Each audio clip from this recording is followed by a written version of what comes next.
Ayaw mo nang mag-imbestiga. Bakit? Kinuha mo ang posisyon na yon.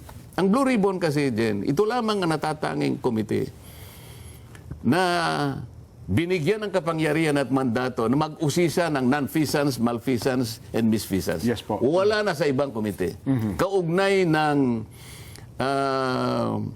Kaugnay ng general function na in aid of legislation. Pero ito lang talaga ang kinatatakutan sapagkat ito ang merong mandato na tumingin ng katiwalian, mag-imbestiga kahit sino. Ang napakalaking responsibilidad, Nelson. Yes po, oo. Lalong-lalo na ito ngang napakalaking nakawan na ito. Bakit bigla mong itinigil? Yung flood control scandal, opo.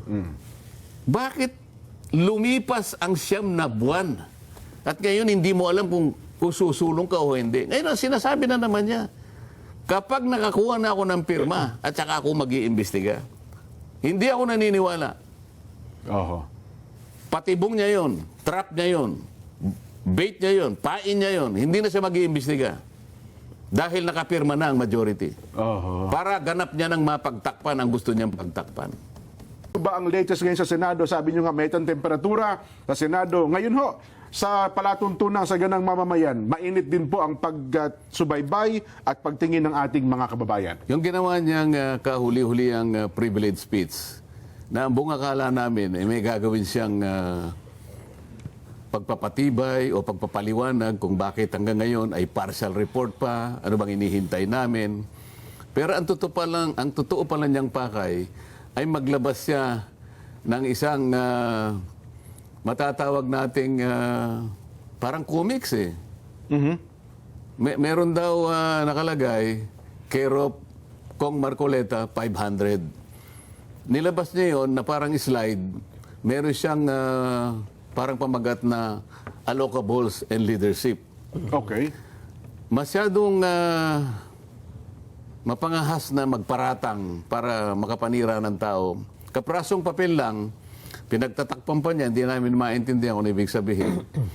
Lumilitaw ngayon sa kanyang pakikipagpanayam sa media, na yan daw ay ukol para sa akin.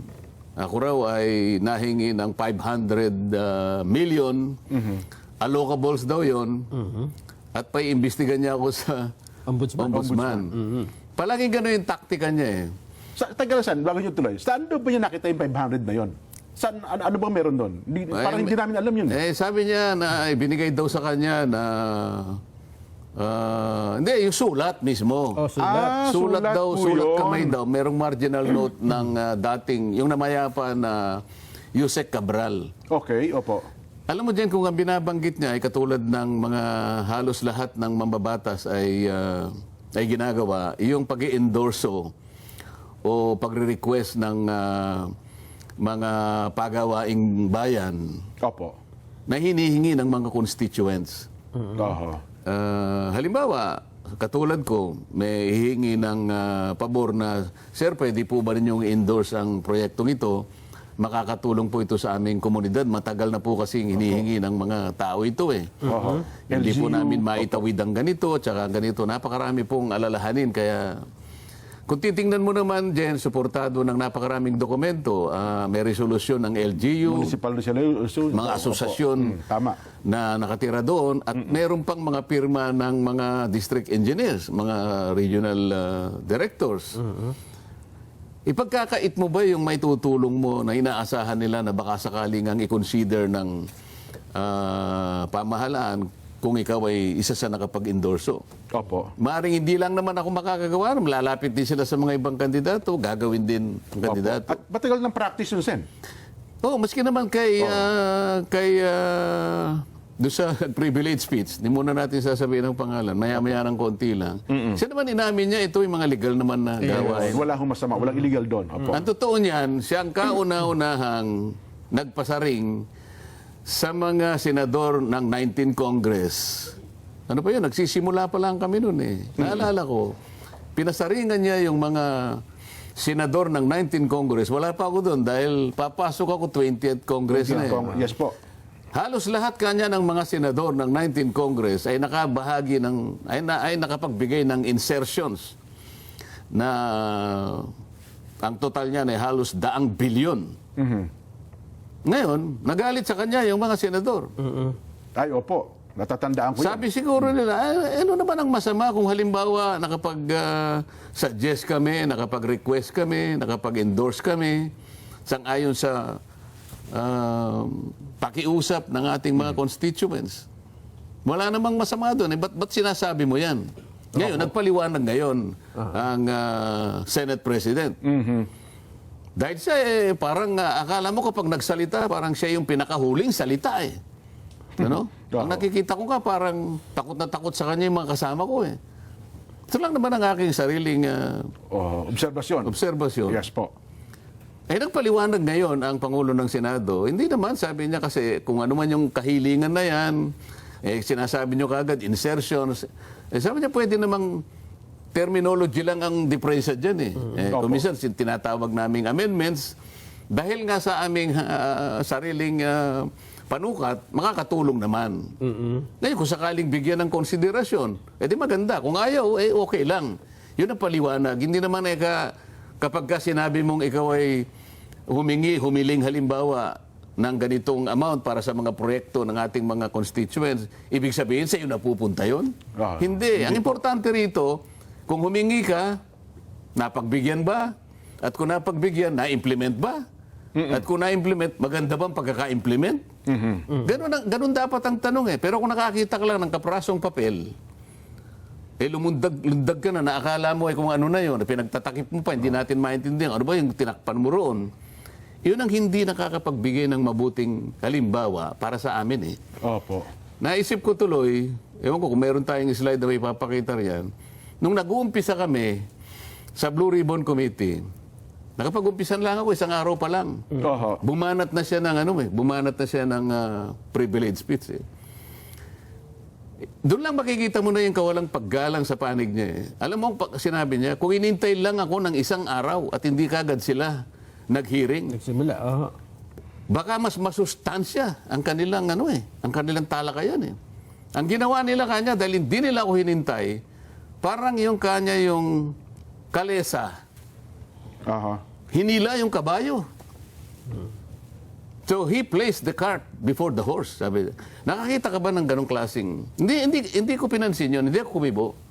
Opo. Ganun siya palagi. Pagkatapos ay doon ay pinakita niya sa kanyang privilege speech yung dating Yusek Cabral nag-text sa aming Senate President na nagbo-volunteer siya na magbigay ng 500 million kaagad. Isasama kaagad niya sa NEP at inihiling niya kay Senator Soto noon, hindi pa naman SP President, baka po kanya gusto ninyong ibibigyan ko po kayo ng menu para maiwasan natin ang ganito at saka ganyan.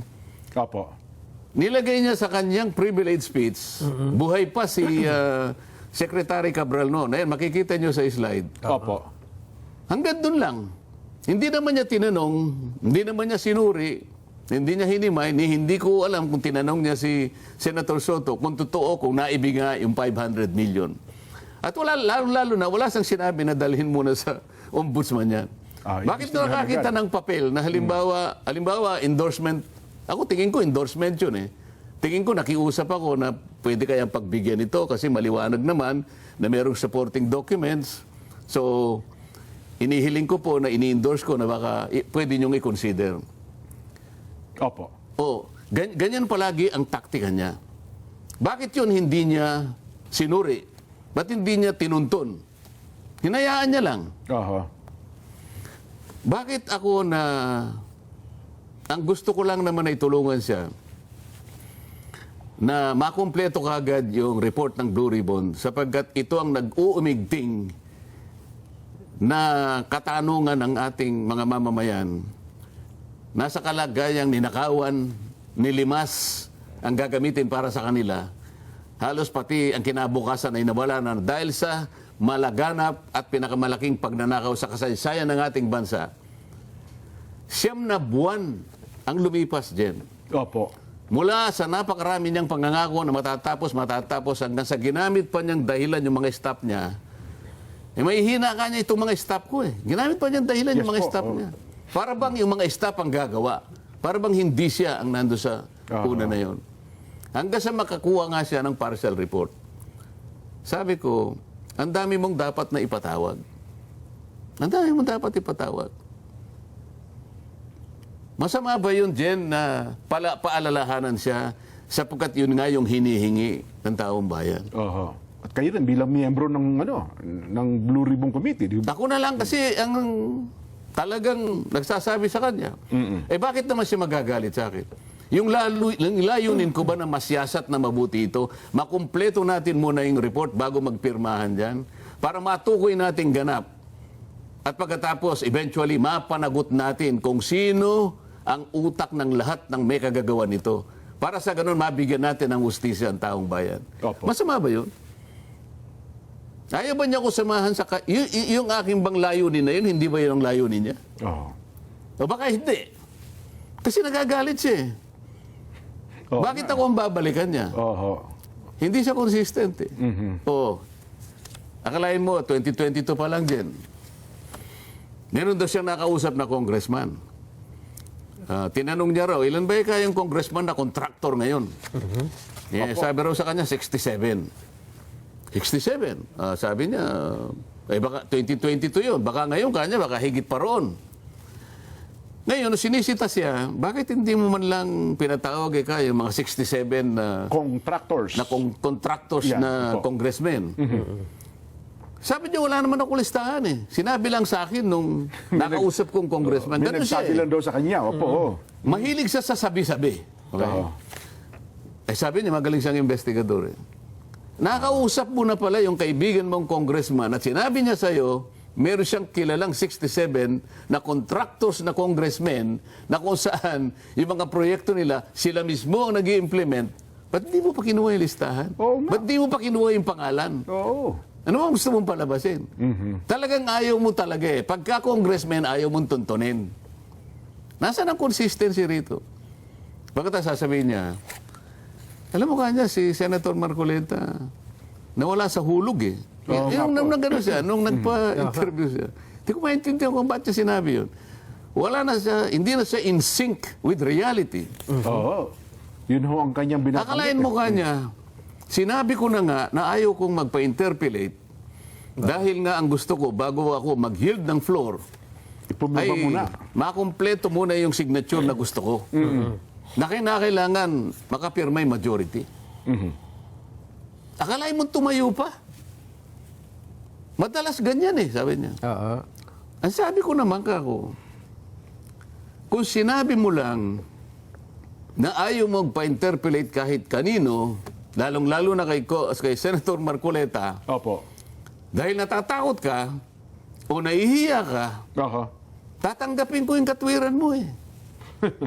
Oho. Ba't kita pipilitin? Ayaw mo nga eh. Oo nga naman. Baka nga naman takot ka. At alam ko, takot na takot ka talaga. Either pupunta ka sa lounge natin, pupunta ka sa opisina mo, nandun ka naman eh, nakikinig ka naman eh. Pero wag mong gagamitin na dahilan na kailangan naming pumirma muna. Sino ba yung wala sa hulog ngayon? Nakakita ka ba partial report, papipirmahin mo kami? Ang partial report po ay hindi kumpleto. Opo. Kaya gusto ko, ikumpleto mo muna para makita natin kapag ka maganda na at sang-ayon naman sa mga nangyari, sa dami ng mga taong kinausap natin, bakit hindi kami pipirma? Alam mo sa akin, Jen, Nelson, trap yun eh. Bait po ba yun? Bait lang yun. Oo. Sino makakapigil sa iyo, halimbawa? Kunwari ikaw alam mo, ayaw ko na siyang tawagin na Senator Lacson. Eh. Bakit po? Tatawagin ko na lang siyang ping mula ngayon. Ganon. Alam mo kung bakit? Oho. Palagi niya sinasabi yung interparliamentary courtesy. Opo. At palagi ko naman pinaliliwanag ang parliamentary courtesy kinapapalooban ng dalawang chamber ng legislature. Ito yung House of Representatives at saka yung Senate. Senate. Oho. Sabi niya, tingnan mo, wala talaga sa hulog eh. Sinabi ko na nga sa kanya, sabi niya, this is the time-honored tradition. Yes po. Tama. Oo. Di ba? Sinabi po niya yan. bakit ba hindi niya maintindihan yun? Sabi niya ganon. Ang sabi ko, paano natin igagalang pa yung tradisyon na yun? Hinihingi na ng pagkakataon na ipatawag mo na. Kasi sila yung nasasangkot dito Lahat na ng mga ebidensya na tinutumbok sa sworn statement ng napakaraming tao, sila na ang tinutunton. Aha. Bakit? Kung sila ba'y pinatawag natin para matanong man lang natin, alang-alang sa pangangailangan ng taong bayan na makilala na kung sino talaga ang salarin, kawalan ba ng paggalang yun? Sino ba yung gusto mong igalang talaga? Yung taong bayan? O yung itinuturo ng maraming mga dokumento? Ibig ko sabihin, Jen, Nelson, ang pagkagalangan nandun talaga Ngunit kung minsan, ilalagay mo na rin sa ayos Sasabihin ko lang, mawalang galang na, Jen. Mawalang galang na, Congressman Nelson. Ito naman, hinihingi na ng pagkakataon. Palagi ko na maintindihan nyo naman ako. Kasi napakarami pong dokumento na tumutukoy sa inyo. Gusto kong maimbita naman kayo para matanong lang ng mga ilang bagay. Ayun. Sa tingin ko naman, hindi kawalan ng paggalang yun Ayun naman. Okay? Ngayon, kung ayaw ninyo, hinihingi na pa rin ng pagkakataon, isasabihin ako na kayo, kinakailangan na yun Kasi mas importante ang kahilingan ng taong bayan sapagkat sila talaga ang pinakamataas na kapangyarihan sa ating bansa. Sila ang pinagmumulan ng kapangyarihan. Kaya nandyan ang nanunungkulan dahil sa kanila. Silang naglagay dyan. Yes po. Ngayon, bakit ko sasabihin, ayaw ko na siyang tawagin Senator Lacson. Siya yung unang hindi gumagalang Uunahin mo bang igalang yung kapitbahay natin, sabi ko nga. Samantalang tayo bilang miyembro ng isang pamilya dito sa bulwagang ito, hindi mo man lang kayang gumalang. Nakakita ka lang ng kaprasong papel. Sasabihin mo na kinakailangan dali sa ombudsman para... May imbestigahan na kagad, Paano? Halimbawa lang naman to, Nelson. Halimbawa, sa Lunes, bibigyan ko siya ng kaprasong papel. Opo. Kaprasong papel, ngunit naglalaman ng isang validated na impormasyon na yung aming Senate President ay humiling din ng mga projects. At ito ay validated sapagkat galing ito sa DPWH. Opo. Hindi lang basta sulat kamay ito. Hindi sulat ka talagang pirmado. Formal to Request. Merong covering letter na galing sa DPWH at naka-attach yung kahilingan ng aming Senate President. Hindi 500 million, 3.5 billion. Wow, ang laki. Mangangako ba siya na kagyat siyang tatawag ng presscon para sabihin niya, kailangan ito daling kagad sa ombudsman. Bakit ganun ang style niya? Pero yung kahilingan niya, sir, walang masama dun, Wala. Sabi ko nga, sa buhay ng isang senador, mga senador at saka ng mga congressmen, karaniwan na yung hihilingin sa'yo na paki-endorse nyo po ito. Opo. Matagal na po kasi ito, hinihiling namin. Ang laki pong tulong nito sa aming komunidad Baka po, kung kayo pong mag-endorse, mapagbibigyan siguro. umaasa rin sila. Ipagkakait mo ba yun dyan? Baka sakali nga naman pagka-endorse mo, baka naman ibinigay nga. Hindi dahil sa gusto mong magpasikat. Kung hindi, yung hinihiling nila Opo. ano ngayon ang sasabihin niya? Kung nakikinig ka, alam ko naman nakikinig ka Bibigyan kita sa Lunes kung gusto mo. Pero ito wala pong bahid na wala po akong ibig sabihin ka sa aming Senate President. Umunahang kailangan po, lilinawin ko na ito. Sa 22 kasama ko pa sa Senado, kailangan po marinig ninyo to. Wala po akong issue sa kanila. Yes po. Nakikita ko po sa kanila ang paggagalangan sa bawat isa sa amin. Ito po, ipaliliwanag ko sa iyo kung paano. Marami pong beses na hindi po kami nagkakaayon-ayon sa maraming bagay sapagkat maraming pananaw po dito, maraming opinyon. Yes po. Ang Senado po kasi ay tinawag na isang parliamentary institution. Yes. Ito po ay isang deliberative assembly. Dito po talaga tatalakayin, magdidebate po kayo rito. Ngunit walang personalan. Walang personalan po. 24 Republic nga rin yan, Sen, di ba? Oh. Ganon. Ngayon, Opo. sa 22 kasama ko ron, wala po ako masasabi sa kanila. Kung minsan po, kahit na kaibayo yung pananaw, ganon din sila sa akin. Pero pag nakita ko na meron silang pakikiusap, pwede mo bang pirmahan ito, supportahan ito, Sen? oo, yes, oo. Kasi ito, okay ako, pipirma ako. Walang pag-aalinlangan, pumipirma ako. Alam po nila lahat yun. Ganun po yung pagkagalangan. Kahit na hindi tayo nagkakasundo sa ibang bagay sapagkat to'y opinion lang at meron tayong sariling pananaw kung paano natin i-approach ang bawat panukalang batas, hindi natin pinapayagan na pag-aaway-awayin natin ang sarili natin sapagkat kapwa tayo naglilingkod sa mamamayan. Yes. Pero si Ping nag-iisa lang siya eh. Aha.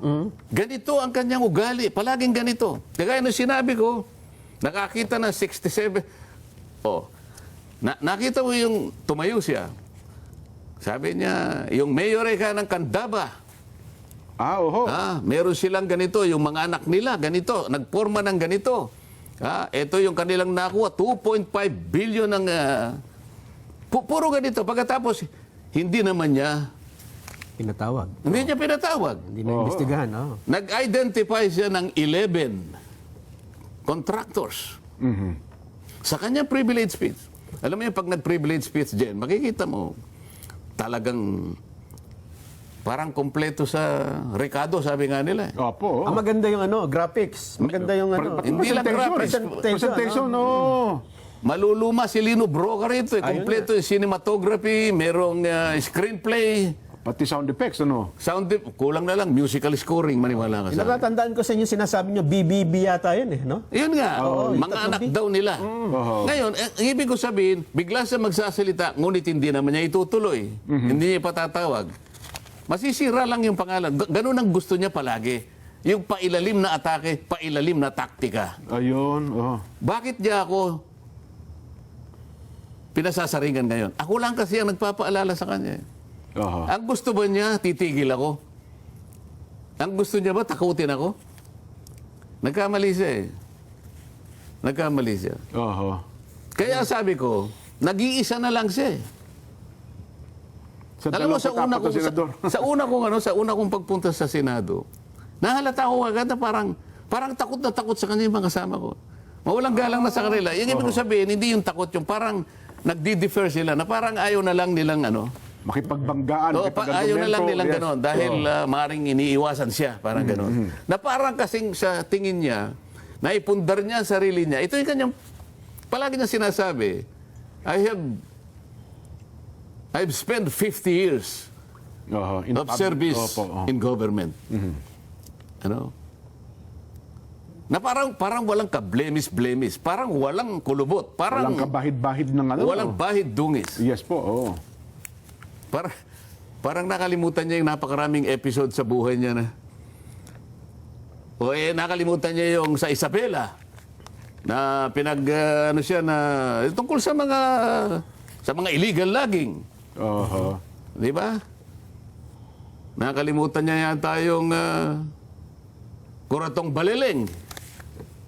Nakalimutan niya yung ano ba isa?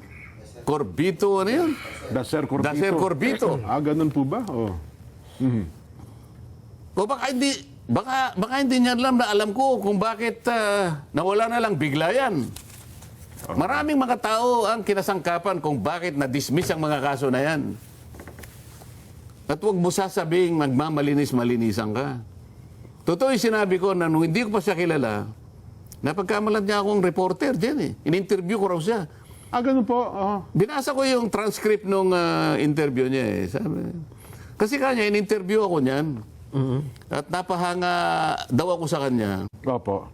Hindi pa congressman yan, kanya, hindi pa senador. Nung siya nasa media pa. Napagkamalan niya akong interview, nag-interviewer o media kasi meron tayong program ngayon. Opo. Isip-isipin doon pati yun sasabihin niya.